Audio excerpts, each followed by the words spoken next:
ಎಲ್ರಿಗೂ ನಮಸ್ಕಾರ. Welcome to Insta case.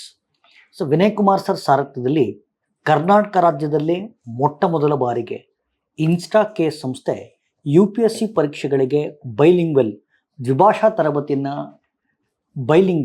ದ್ವಿಭಾಷಾ ತರಗತಿಗಳನ್ನು ಆರಂಭ ಮಾಡ್ತಾ ಇದೆ.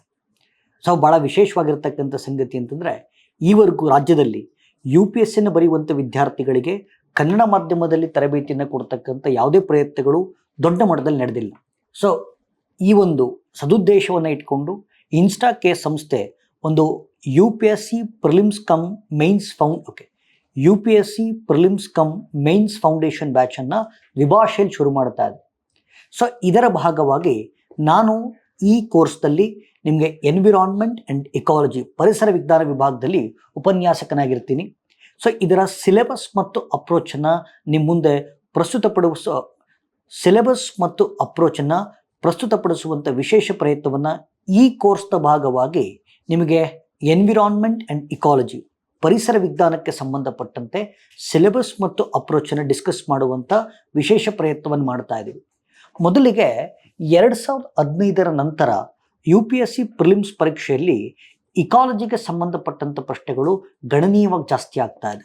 ಅದರಲ್ಲೂ 2018, 2019ರ ನಂತರ ನೀವು ಇಲ್ಲಿವರೆಗೂ 2020ರವರೆಗೂ ನೋಡ್ತಾ ಹೋದರೆ ಕನಿಷ್ಠ 100 ಪ್ರಶ್ನೆಗಳಲ್ಲಿ 17ರಿಂದ 18 ಪ್ರಶ್ನೆಗಳು ಇಕಾಲಜಿಗೆ ಸಂಬಂಧಪಟ್ಟಂತೆ ಕೇಳಲಾಗ್ತಾ ಇದೆ. ಅದೇ ನೀವು ಮುಖ್ಯ ಪರೀಕ್ಷೆ ಅಂತ ಬಂದಾಗ GS ಪೇಪರ್ 3ನಲ್ಲಿ ಇಕಾಲಜಿಗೆ ಸಂಬಂಧಪಟ್ಟಂತೆ ಪ್ರಶ್ನೆಗಳನ್ನು ಕೇಳಲಾಗುತ್ತೆ. ಇಲ್ಲೂ ಕೂಡ ಕನಿಷ್ಠ 7 to 8 ಕ್ವಶನ್ಸನ್ನು ಇತ್ತೀಚಿನ ದಿನಗಳಲ್ಲಿ ನಾವು ನೋಡ್ತಾ ಹೋಗ್ಬೋದು. ಆ ದೃಷ್ಟಿಕೋನದಿಂದ ನಾವು ಈ ಕೋರ್ಸಲ್ಲಿ ಏನೆಲ್ಲ ಪ್ರಯತ್ನವನ್ನು ಮಾಡ್ತೀವಿ ಅನ್ನೋದನ್ನ ನಿಮಗೆ ಸವಿಸ್ತಾರವಾಗಿ ಹೇಳುವಂಥ ವಿಶೇಷ ಪ್ರಯತ್ನವನ್ನು ಮಾಡ್ತಾ ಹೋಗ್ತೀನಿ. ಮೊದಲಿಗೆ ನೋಡಿ, ಎನ್ವಿರಾನ್ಮೆಂಟ್ ಆ್ಯಂಡ್ ಇಕಾಲಜಿ ಅಂತ ಬಂದಾಗ ನಿಮಗೆ ಬೇಸಿಕ್ಸ್ ಬರ್ತಕ್ಕಂಥದ್ದು NCERTಗಳಲ್ಲಿ. ಇಕಾಲಜಿಗೆ ಸಂಬಂಧಪಟ್ಟಂತೆ ಯಾವ NCERT ಓದಬೇಕು ಅಂತ ಕೇಳಿದ್ರೆ 12th NCERT ಬಯಾಲಜಿ, ಜೀವಶಾಸ್ತ್ರ ಅಂತ ಹೇಳ್ತೀವಿ. ಇದರಲ್ಲಿ ಕೊನೆ 4 ಚಾಪ್ಟ್ರು ಇಕಾಲಜಿಯನ್ನು ಬೇಸಿಕ್ಸ್ ರೂಪದಲ್ಲಿ ಎಕ್ಸ್ಪ್ರೆಸ್ ಮಾಡುವಂಥ ವಿಶೇಷ ಪ್ರಯತ್ನವನ್ನು ಮಾಡಲಾಗಿದೆ. ಆ ನಂತರದಲ್ಲಿ ನಾವು ಸಿಲೆಬಸ್ಸನ್ನು ಇಟ್ಕೊಂಡು ನೋಡ್ತಾ ಹೋದರೆ ನಾವು ಇದನ್ನು ಥೀಮ್ಸ್ ಆಗಿ ಡಿವೈಡ್ ಮಾಡ್ತಾ ಹೋಗ್ಬೋದು. ಮೊದಲನೇದು ಟರ್ಮ್ಸ್ ಅಥವಾ ಬೇಸಿಕ್ಸ್ ಆಫ್ ಇಕಾಲಜಿಗೆ ಸಂಬಂಧಪಟ್ಟಂತೆ ಓದ್ತಾ ಹೋಗ್ತೀವಿ, ಅಥವಾ ಟರ್ಮಿನಾಲಜಿ ಸಂಬಂಧಪಟ್ಟಂಥ ಪ್ರಶ್ನೆಗಳನ್ನು ಕೇಳಲಾಗಿದೆ. ಉದಾಹರಣೆಗೆ ಎನ್ವಿರಾನ್ಮೆಂಟ್ ಪರಿಸರ ಅಂತಂದ್ರೇನು, ಜೈವಿಕ ಮತ್ತು ಅಜೈವಿಕ ಘಟಕ ಅಂತಂದ್ರೇನು, ಪರಿಸರದಲ್ಲಿ ಕಂಡುಬರುವ ಸಂವಹನಗಳು ಯಾವ್ಯಾವು, ಇದಕ್ಕೆ ಸಂಬಂಧಪಟ್ಟ ಪ್ರಶ್ನೆಗಳನ್ನು ಕೇಳಲಾಗಿದೆ. ಜೊತೆಗೆ ಎಕಲಾಜಿಕಲ್ ಆರ್ಗನೈಸೇಷನ್, ಪರಿಸರ ಸಂರಚನೆ, ಪರಿಸರ ಎಷ್ಟು ಹಂತಗಳ ರಚನೆ ಆಗಿದೆ, ಹ್ಯಾಬಿಟ್ಯಾಟು ಅಥವಾ ಎಕಲಾಜಿಕಲ್ ನಿಶ್ ಅಂದರೆ ಏನು, ಆವಾಸ ಸ್ಥಾನ ಮತ್ತು ಜೀವಿ ಪರಿಸರ ಸ್ಥಾನ ಅಂತಂದ್ರೇನು, ಜೊತೆಗೆ ಈಕೋಟೋನ್ ಸ್ಥಿತ್ಯಂತರ ವಲಯ ಅಂತ ಕರಿತೀವಿ, ಈಕೋಟೋಪ್ ಅಂತಂದ್ರೇನು, ಎಡ್ಜ್ ಎಫೆಕ್ಟ್ ಅಂತಂದ್ರೇನು, ಈ ಥರ ಟರ್ಮ್ಸ್ಗಳ ಬಗ್ಗೆ ಪ್ರಶ್ನೆಗಳನ್ನು ಕೇಳ್ತಾ ಹೋಗಲಾಗಿದೆ.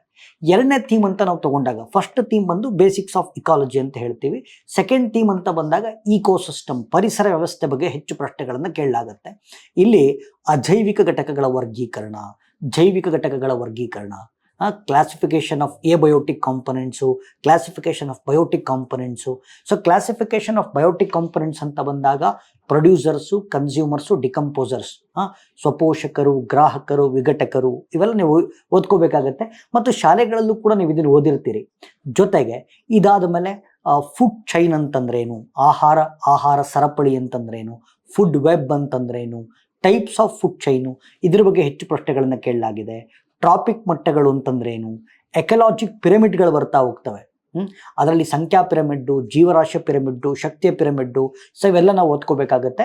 ಎಕಲಾಜಿಕಲ್ ಸಕ್ಸೆಷನ್, ಪರಿಸರ ಅನುಕ್ರಮಣ, ಮತ್ತು ಎಕಲಾಜಿಕಲ್ ಇಂಟ್ರಾಕ್ಷನ್ಸ್ ಅಂತ ಮಾತಾಡ್ತೀವಿ, ಪರಿಸರ ಸಂವಹನಗಳು, ಅದರಲ್ಲಿ ಸಕಾರಾತ್ಮಕ ಸಂವಹನಗಳು, ನಕಾರಾತ್ಮಕ ಸಂವಹನಗಳು ಅಂತ. ಇವೆಲ್ಲವೂ ಕೂಡ ನಿಮ್ಗೊಂದು ರೀತಿ ಬೇಸಿಕ್ಸ್ ಅಂತ ಹೇಳ್ಬೋದು. ಇದು 12th NCERT ಬಯಾಲಜಿನಲ್ಲಿ ಕೊನೆ 4 ಚಾಪ್ಟರ್ಲ್ಲೂ ಕೂಡ ನಾವು ಇದನ್ನು ಕಾಣ್ತಾ ಹೋಗ್ತೀವಿ. ಒಟ್ಟಾರೆ ಪರಿಸರ ವಿಜ್ಞಾನವನ್ನು ಓದಬೇಕು ಅಂತಂದರೆ ಇವೆಲ್ಲ ಒಂದು ಬುನಾದಿ ಅಂತ ಹೇಳ್ಬೋದು. ನೆಕ್ಸ್ಟ್ ಅಂತ ಬಂದಾಗ ನಾವು ಮೂರನೇ ಥೀಮಿಗೆ ಹೋಗ್ತೀವಿ. ಮೂರನೇ ಥೀಮಲ್ಲಿ ಜೈವಿಕ ರಾಸಾಯನಿಕ ಚಕ್ರಗಳು, ಜಿಯೋ ಕೆಮಿಕಲ್ ಸೈಕಲ್ಸ್ ಅಂತ ಕರಿತೀವಿ. ಓಕೆ, ಜೈವಿಕ ರಾಸಾಯನಿಕ ಚಕ್ರಗಳು ಅಥವಾ ಭೂ ರಾಸಾಯನಿಕ ಚಕ್ರಗಳು ಅಂತ ಕೂಡ ಕರೀಬೋದು. ಇದರಲ್ಲಿ ನಾವು 2 ವಿಭಾಗ ಮಾಡ್ಕೊಡ್ತೀವಿ.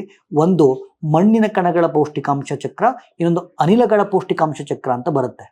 ಸೊ ಗೇಷಸ್ ನ್ಯೂಟ್ರಿಯೆಂಟ್ ಸೈಕಲ್ಲು ಮತ್ತು ಸೆಡಿಮೆಂಟರಿ ನ್ಯೂಟ್ರಿಯೆಂಟ್ ಸೈಕಲ್ ಅಂತ ಇದೊಂದು 6 ಚಕ್ರಗಳನ್ನು ವಿಸ್ತಾರವಾಗಿ ಓದ್ತಾ ಹೋಗ್ತೀವಿ.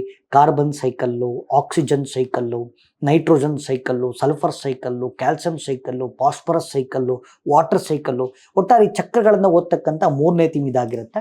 4ನೇದು ಸೊ ಭೂ ಪರಿಸರ ವ್ಯವಸ್ಥೆ ಅಂತ ಹೇಳ್ತೀವಿ. ಭೂ ಪರಿಸರ ವ್ಯವಸ್ಥೆ, ಟೆರೆಸ್ಟ್ರಿಯಲ್ ಇಕೋಸಿಸ್ಟಮ್ ಅಂತ ಕರಿತೀವಿ.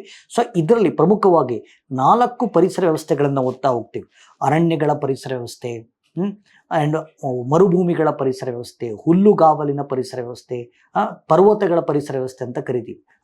Forest ecosystem, grassland ecosystem, desert ecosystem and tundra ecosystem ಅಂತ ಹೇಳ್ತೀವಿ. ಸೊ ಈ 4 ಪರಿಸರ ವ್ಯವಸ್ಥೆಗಳು ಮತ್ತು ಅದರ ಉಪವರ್ಗೀಕರಣವನ್ನು ಅತ್ಯಂತ ಸವಿಸ್ತಾರವಾಗಿ ಓದ್ತಾ ಹೋಗ್ತೀವಿ. ಸೊ ಮುಖ್ಯವಾಗಿ ನಾನು ಏನು ಈ 4 ಥೀಮ್ ಎಕ್ಸ್ಪ್ಲೇನ್ ಮಾಡಿದೆ, ಒಂದು ಬೇಸಿಕ್ಸ್ ಆಗಿರ್ಬೋದು, 2ನೇದು ಪರಿಸರ ವ್ಯವಸ್ಥೆ ಆಗಿರ್ಬೋದು, ಭೂ ರಾಸಾಯನಿಕ ಚಕ್ರಗಳಾಗಿರ್ಬೋದು ಅಥವಾ ಭೂ ಪರಿಸರ ವ್ಯವಸ್ಥೆ ಆಗಿರ್ಬೋದು. ಈ 4 ಪ್ರಿಲಿಮ್ಸ್ ಪಾಯಿಂಟ್ ಆಫ್ ಇಂದ ಹೆಚ್ಚು ಇಂಪಾರ್ಟೆಂಟ್ ಆಗುತ್ತೆ. ಹೆಚ್ಚು ಪ್ರಶ್ನೆಗಳು ಮುಖ್ಯ ಪರೀಕ್ಷೆಗೆ ಬಂದಿಲ್ಲ. ಬಟ್ ಇನ್ನು ಮುಂದಕ್ಕೆ ನಾನೇನು ಡಿಸ್ಕಸ್ ಮಾಡ್ತಾ ಹೋಗ್ತೀನಿ. ಸೊ ಇದು ಮೈನ್ಸ್ ಪರ್ಸ್ಪೆಕ್ಟಿಂದ ಭಾಳ ಇಂಪಾರ್ಟೆಂಟ್ ಆಗುತ್ತೆ, ಜೊತೆಗೆ ಪ್ರಿಲಿಮ್ಸ್ಗೂ ಕೂಡ. ಸೊ 4ನೇ ಚಾಪ್ಟರ್ ಬಂದು 4ನೇ ಥೀಮ್ ಅಂತ ನಾವು ಹೇಳ್ಬೋದು, ಜಲ ಪರಿಸರ ವ್ಯವಸ್ಥೆ, ಅಕ್ವಾಟಿಕ್ ಇಕೋಸಿಸ್ಟಮ್ ಅಂತ ಹೇಳ್ತೀವಿ. ಇದರಲ್ಲಿ ಜೌಗು ಪ್ರದೇಶಗಳು, ವೆಟ್ಲ್ಯಾಂಡ್ಸ್ ಬಗ್ಗೆ ಓದ್ತೀವಿ.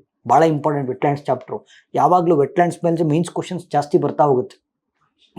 ಯಾಕೆಂದರೆ ಜೌಗು ಪ್ರದೇಶಗಳನ್ನು ನಾವು ಜೀವ ವೈವಿಧ್ಯತೆಯ ಸಂಕೇತ ಅಂತ ಕರಿತೀವಿ, ವೆಟ್ಲ್ಯಾಂಡ್ಸ್ ಚಾಪ್ಟ್ರು.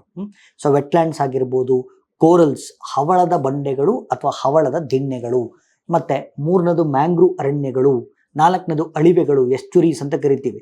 ಸೊ ಈ 4 ನಾವು ಜಲ ಪರಿಸರ ವ್ಯವಸ್ಥೆ ಭಾಗವಾಗಿ ಓದ್ತೀವಿ. ಇದು ಪ್ರಿಲಿಮ್ಸ್ ಕಮ್ ಮೈನ್ಸ್ ಟಾಪಿಕ್ ಅಂತ ಹೇಳ್ಬೋದು.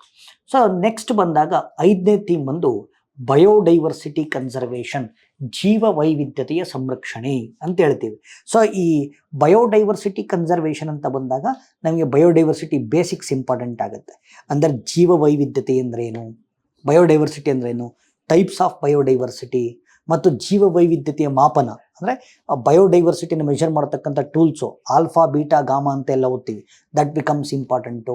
ಅದಾದಮೇಲೆ ಮೆಷರ್ಮೆಂಟ್ ಆದಮೇಲೆ ಜಗತ್ತಿನ ಜೀವ ವೈವಿಧ್ಯತೆಯ ಪ್ರಮಾಣ ಎಷ್ಟಿದೆ, ಮ್ಯಾಗ್ನಿಟ್ಯೂಡ್ ಆಫ್ ಬಯೋಡೈವರ್ಸಿಟಿ ಎಷ್ಟಿದೆ, ಇವೆಲ್ಲ ಬೇಸಿಕ್ಸಲ್ಲಿ ಇಂಪಾರ್ಟೆಂಟ್ ಆಗ್ತಾ ಹೋಗುತ್ತೆ. ಜೊತೆಗೆ ಮುಖ್ಯವಾಗಿ, ಅದಕ್ಕಿಂತ ಮುಖ್ಯವಾಗಿ ಬಯೋಡೈವರ್ಸಿಟಿ ಹಾಟ್ಸ್ಪಾಟ್ಸ್ ಅಂದ್ರೇನು, ಹಾಟೆಸ್ಟ್ ಹಾಟ್ಸ್ಪಾಟ್ಸ್ ಅಂತಂದ್ರೇನು, ಮೆಗಾ ಡೈವರ್ಸ್ ನೇಷನ್ಸ್, ಮೆಗಾ ವೈವಿಧ್ಯಮಯ ರಾಷ್ಟ್ರಗಳು, ಬಯೋಡೈವರ್ಸಿಟಿ ಹೋಪ್ ಸ್ಪಾಟ್ಸ್ ಅಂದ್ರೇನು, ಇದ್ರ ಬಗ್ಗೆ ಬಹುತೇಕ ಪ್ರಶ್ನೆಗಳು ಬರ್ತಾ ಇದ್ದಾವೆ. ಜೊತೆಗೆ ವಿವಿಧ ರೀತಿಯ ಪ್ರಭೇದಗಳು, ಅದು ಎಂಡಮಿಕ್ ಸ್ಪೀಷಸ್, ಸ್ಥಳೀಯ ಪ್ರಭೇದಗಳಾಗಿರ್ಬೋದು, ಕೀಸ್ಟೋನ್ ಪ್ರಭೇದಗಳಾಗಿರ್ಬೋದು, ಜೈವಿಕ ಸೂಚಕಗಳು, ಇಂಡಿಕೇಟರ್ ಸ್ಪೀಷೀಸ್ ಆಗಿರ್ಬೋದು, ಅಥವಾ ಅಳಿದು ಹೋಗಿರುವ ಪ್ರಭೇದಗಳು, ಎಕ್ಸ್ಟಿಂಕ್ಟ್ ಸ್ಪೀಷೀಸ್ ಆಗಿರ್ಬೋದು. ಸೊ ಡಿಫ್ರೆಂಟ್ ಟೈಪ್ಸ್ ಆಫ್ ಸ್ಪೀಷೀಸನ್ನು ನಾವು ಸ್ಟಡಿ ಮಾಡ್ತಾ ಹೋಗ್ತೀವಿ. ಸೊ ಇದರಲ್ಲಿ ನೆಕ್ಸ್ಟ್ ಅಂದರೆ ಬಯೋಡೈವರ್ಸಿಟಿ ಕನ್ಸರ್ವೇಷನ್ ಕೆಳಗಡೆ ಸೆಕೆಂಡ್ ಚಾಪ್ಟರ್ ಅಂತ ಬರೋದು ಬಯೋಡೈವರ್ಸಿಟಿ ಕನ್ಸರ್ವೇಷನ್ ಗ್ಲೋಬಲ್ ಎಫರ್ಟ್ಸ್ ಅಂತ ಹೇಳ್ತೀವಿ. ಓಕೆ, ಸೊ ಜೀವ ವೈವಿಧ್ಯತೆಯ ಸಂರಕ್ಷಣೆ ಜಾಗತಿಕ ಪ್ರಯತ್ನಗಳು. ಇದರಲ್ಲಿ ಜಾಗತಿಕ ಸಮಾವೇಶಗಳನ್ನು ಓದ್ತೀವಿ, ಜಾಗತಿಕ ಒಪ್ಪಂದಗಳನ್ನು ಓದ್ತೀವಿ, ಜಾಗತಿಕ ಕಾರ್ಯಕ್ರಮಗಳನ್ನು ಓದ್ತೀವಿ, ಕನ್ವೆನ್ಷನ್ಸು, ಅಗ್ರಿಮೆಂಟ್ಸು, ಪ್ರೋಟೋಕಾಲ್ಸು, ಪ್ರೋಗ್ರಾಮ್ಸು ಭರ್ಜರಿಯಾಗಿ ಓದ್ತಾ ಹೋಗ್ತೀವಿ. ಸೊ 3ನೇದು ಬಯೋಡೈವರ್ಸಿಟಿ ಕನ್ಸರ್ವೇಷನ್ ನ್ಯಾಷನಲ್ ಎಫರ್ಟ್ಸ್ ಅಂತ, ರಾಷ್ಟ್ರೀಯ ಪ್ರಯತ್ನಗಳು ಅಂತ ಹೇಳ್ತೀವಿ.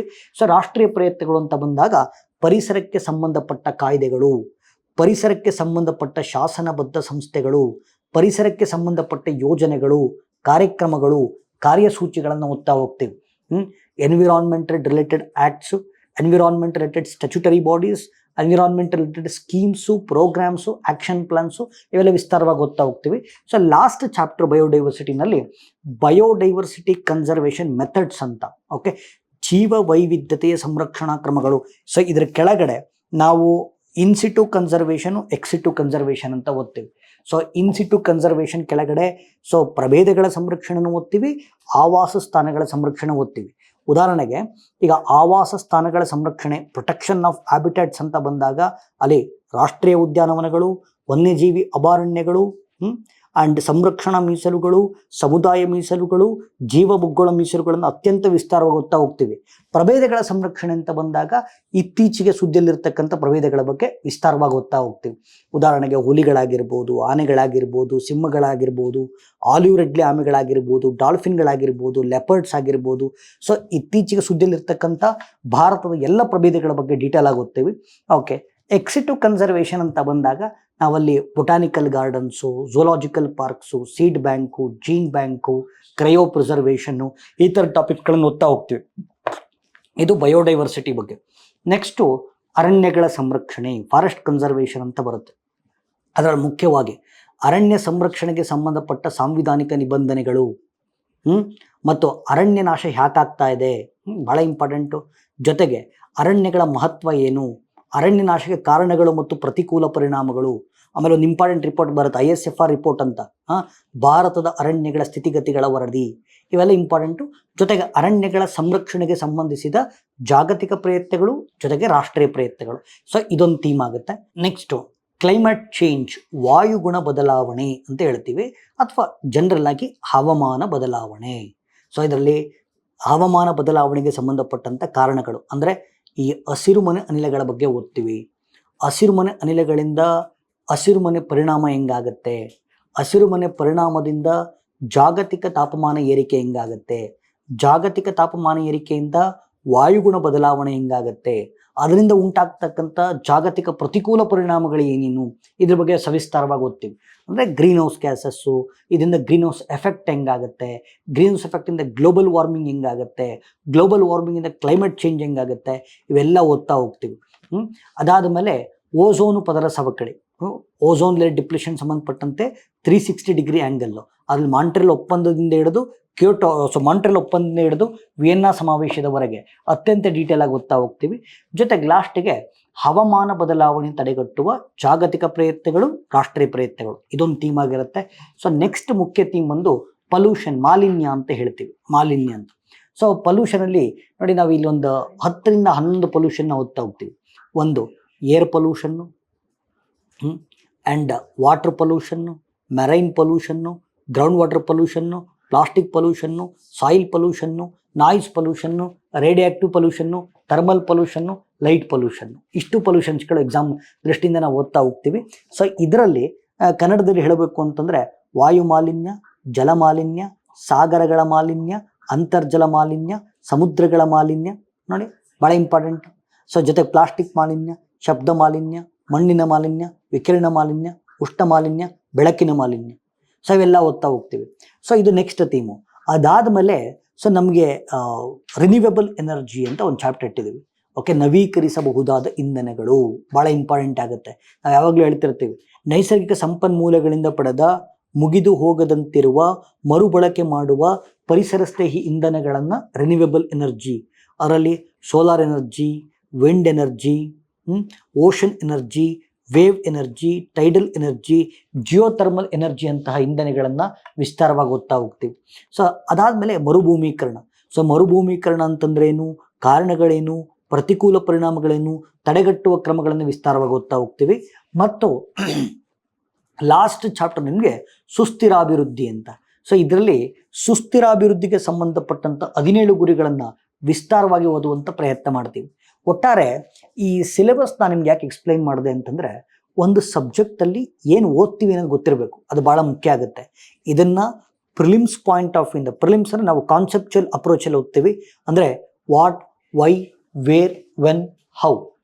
What, why, where, when, how approach prelims ಓದ್ತೀವಿ. ಅದೇ ನಾವು ಮೇನ್ಸ್ ಅಂತ ಬಂದಾಗ ಅದು ವಿಶ್ಲೇಷಣಾತ್ಮಕ ವಿಭಾಗ.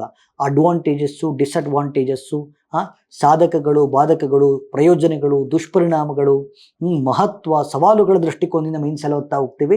ಒಟ್ಟಾರೆ ಈ ಒಂದು ಕೋರ್ಸಲ್ಲಿ UPSC ಬೈಲಿಂಗ್ವಲ್ ಕೋರ್ಸಲ್ಲಿ ನಾವು NCERT ಇಂದ ಬೇಸಿಕ್ಸಿಂದ ಹಿಡಿದು ಕಾನ್ಸೆಪ್ಟ್ಸಿಂದ ಹಿಡಿದು ಅನಾಲಿಸಿಸ್ವರೆಗೂ. ಸೊ ಮತ್ತೊಮ್ಮೆ ರಿಪೀಟ್ ಮಾಡ್ತೀನಿ, ಬೇಸಿಕ್ಸಿಂದ ಹಿಡಿದು ಕಾನ್ಸೆಪ್ಟಿಂದ ಹಿಡಿದು ಮತ್ತು ಅನಾಲಿಸಿಸ್ವರೆಗೂ ಡೀಟೇಲಾಗಿ ಕವರ್ ಮಾಡುವಂಥ ಪ್ರಯತ್ನ ಮಾಡ್ತೀವಿ. ಮತ್ತು ಇದರಲ್ಲಿ UPSC ಬೈಲಿಂಗ್ವಲ್ ಅಪ್ರೋಚ್ ಅಂತ ಬಂದಾಗ ನಾವು ಹೆಚ್ಚು ಒತ್ತನ್ನು ಆನ್ಸರ್ ರೈಟಿಂಗ್ ಪ್ರಾಕ್ಟೀಸಿಗೆ ಕೊಡ್ತೀವಿ. ಓಕೆ, ಸೊ ಆನ್ಸರ್ ರೈಟಿಂಗ್ ಪ್ರಾಕ್ಟೀಸಿಗೆ ಕೊಡ್ತೀವಿ. ಸೊ ಇಲ್ಲಿ ಬರೆದು ನಿಮಗೆ ಒಂದು ವಿಶ್ಲೇಷಣೆ ಮಾಡ್ತಕ್ಕಂಥ ಮನೋಭಾವನೆ ಬೆಳಿಬೇಕು. ಸೊ ಒಟ್ಟಾರೆ ಇಷ್ಟು ಒಂದು ಫುಲ್ ಫ್ಲೆಡ್ಜೆಡ್ ಪ್ಯಾಕೇಜನ್ನು ಈ ಕೋರ್ಸನ್ನು ನಾವು ಕೊಡ್ತಾ ಇದ್ದೀವಿ. ಸೊ ಈ ಕನ್ನಡ ಮಾಧ್ಯಮದಲ್ಲಿ ಬರೆಯುವಂಥ ವಿದ್ಯಾರ್ಥಿಗಳಿಗೆ ಈ ಕೋರ್ಸು ನಿಜಕ್ಕೂ ಕೂಡ ಉಪಯುಕ್ತ ಆಗುತ್ತೆ. ಈ ಕ್ವಾಲಿಟೇಟಿವ್ ಕ್ಲಾಸನ್ನು ನೀವು ಶೀಘ್ರದಲ್ಲೇ ನೋಡ್ತೀರಿ ಅಂತ ಹೇಳ್ತಾ ಧನ್ಯವಾದಗಳನ್ನು ಹೇಳ್ತೀನಿ. Thank you.